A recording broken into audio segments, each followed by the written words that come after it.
पास जो T of T का जो फाइनल सोल्यूशन आ जाता है वो आ जाता है T M plus C one ई रेस्ट पावर के टी।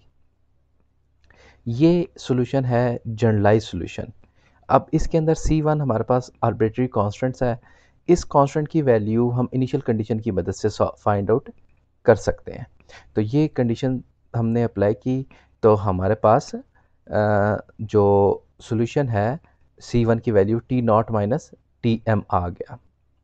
ठीक है, अब अगली बात यह है कि अगर इसी केस के अंदर सॉल्यूशन की बात कर रहे हैं, अभी तो हमारे पास टेम्परेचर जो था वो एक ही टेम्परेचर था, इनिशियल टेम्परेचर था।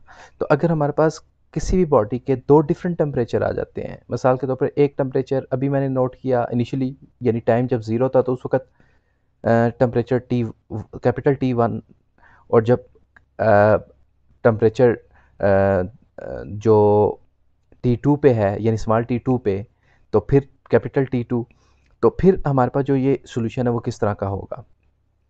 तो उस केस के अंदर हमारे पास ये डिफरेंशियल इक्वेशन ये एक अलजेब्रिक इक्वेशन बन जाती है। T one minus T M is equal to T naught minus T M e raised power के टी वन, और T of T two minus T M, इन दोनों इक्वेशनों को सिमिल्टेनियसली हम सॉल्व करेंगे तो वो सॉल्व करने के बाद ये फाइनल हमारे पास इक्वेशन। अगर हम ये फाइनल इक्वेशन ना भी यूज़ करें तो कोई इतना बड़ी इशू नहीं है। हमें ज़्यादातर जो याद रखने वाली चीज़ है वो ये है कि हमारे पास जो डिफरेंशियल इक्वेशन है वो किस तरीके से बनेगी। ठीक है, ये एक बेसिक थ्योरी थी जो कि न्यूटन लॉ ऑफ कूलिंग के बारे में थी।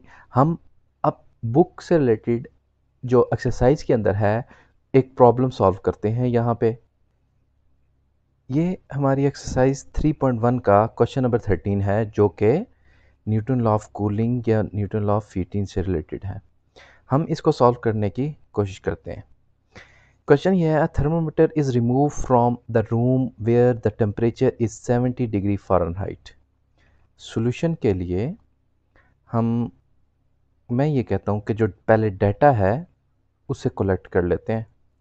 तो यहाँ पे क्या बताया हुआ है, the thermometer is remove from a room where the temperature is 70 degree. अगर रूम का टेम्परेचर 70 डिग्री है तो हमारे पास जो थर्मोमीटर का टेम्परेचर है वो कितना होगा, इनिशियली वो भी 70 डिग्री फ़ारेनहाइट पे होगा ना।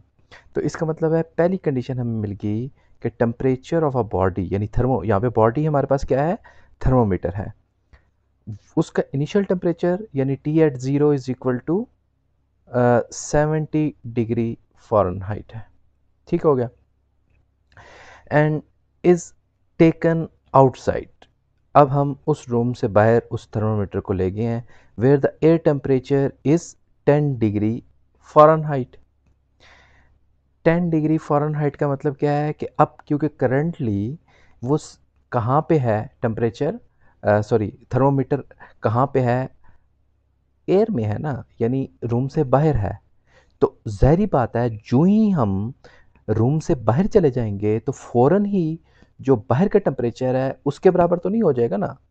मसलन एक छोटी सी बात आपको बताता हूँ, आपके पास ओवन है, ओवन में जब आप एक बेक करते हैं केक को तो इनिशियली उसका जो टेम्परेचर है वो लेट्स सपोज 80 या आप ये कह लें 90 डिग्री फ़ारेनहाइट है। तो जो ही ओवन से आप बाहर निकालते हैं तो फ़ौरन ही वो खाने के काबिल तो नहीं हो जाता ना, गर्म होता है। टाइम गुजरने के साथ साथ वो जो रूम का टेम्परेचर है उसके साथ एडजस्ट होगा। तो जब रूम का टेम्परेचर में वो पहुंचेगा तब हम उस केक को खा सकेंगे। तो इसका मतलब ये हो गया कि अब ये जो 10 डिग्री फ़ारेनहाइट हमें शो किया जा रहा है और ये कहा जा रहा है कि ये एयर का टेम्परेचर है, वो हमारा एम्बिएंट टेम्परेचर कहलाएगा यानी temperature of medium which is equal to 10 degree Fahrenheit. Okay, आगे चीज़ें हम देखते हैं। आफ्टर 1/2 मिनट, क्या कह रहा है, आफ्टर अ 1/2 मिनट, 1/2 मतलब कि हाफ मिनट गुजरने के बाद अब हमारे पास जो टेम्परेचर है वो कितना हो गया, यानी टाइम आफ्टर 1/2 मिनट जो थर्मोमीटर है वो कितना रीड करेगा, 50 डिग्री फ़ारेनहाइट। ठीक है।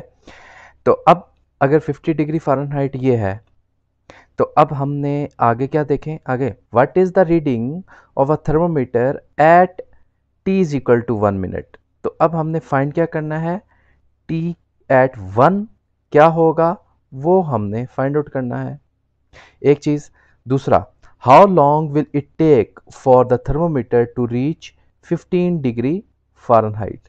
और दूसरी चीज़ जो हमने यहाँ पे डिस्कस करनी है कि हमें कितना टाइम लगेगा कि हमारे पास जो टेम्परेचर है वो 15 डिग्री हो जाए। यानी दूसरी चीज़ यहाँ पे मैं देख रहा हूँ कि हमने स्मॉल टी फाइंड करना है, when capital T reach 15 degree Fahrenheit.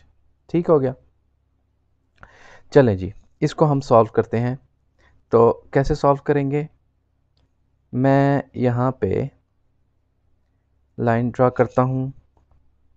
तो ये क्योंकि न्यूटन लॉ ऑफ कूलिंग या हीटिंग की प्रॉब्लम है, तो होगा क्या हमारे पास, होगा सिंपल ये कि जो डिफरेंशियल इक्वेशन है, अगर मैं उस डिफरेंशियल इक्वेशन को यहाँ पे लिख रहा हूँ, मतलब कि जो बनती है D T by D T is equal to K time of T minus T M. ठीक है।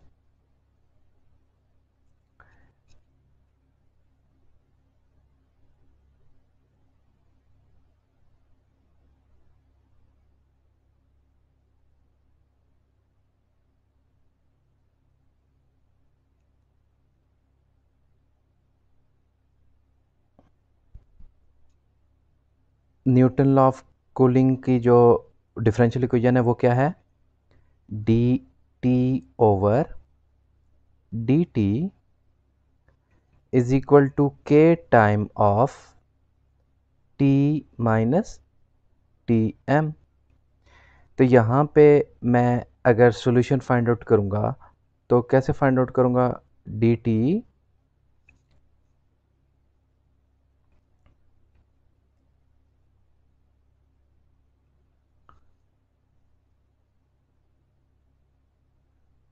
Over T minus T M is equal to K time of D T.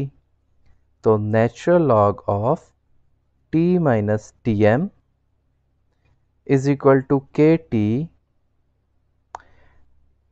Of C one. तो t minus T M, मैं natural log को ख़त्म करने के लिए expansion apply करूँगा, तो e रेज टू पावर के टी प्लस सी वन आएगा। तो इसको मैं मज़ीद सिंप्लीफाई करूँगा तो मेरे पास जो फाइनल फॉर्म में चीज़ आ जाएगी, मैं यहाँ से स्टार्ट कर रहा हूँ कि t is equal to E raise to power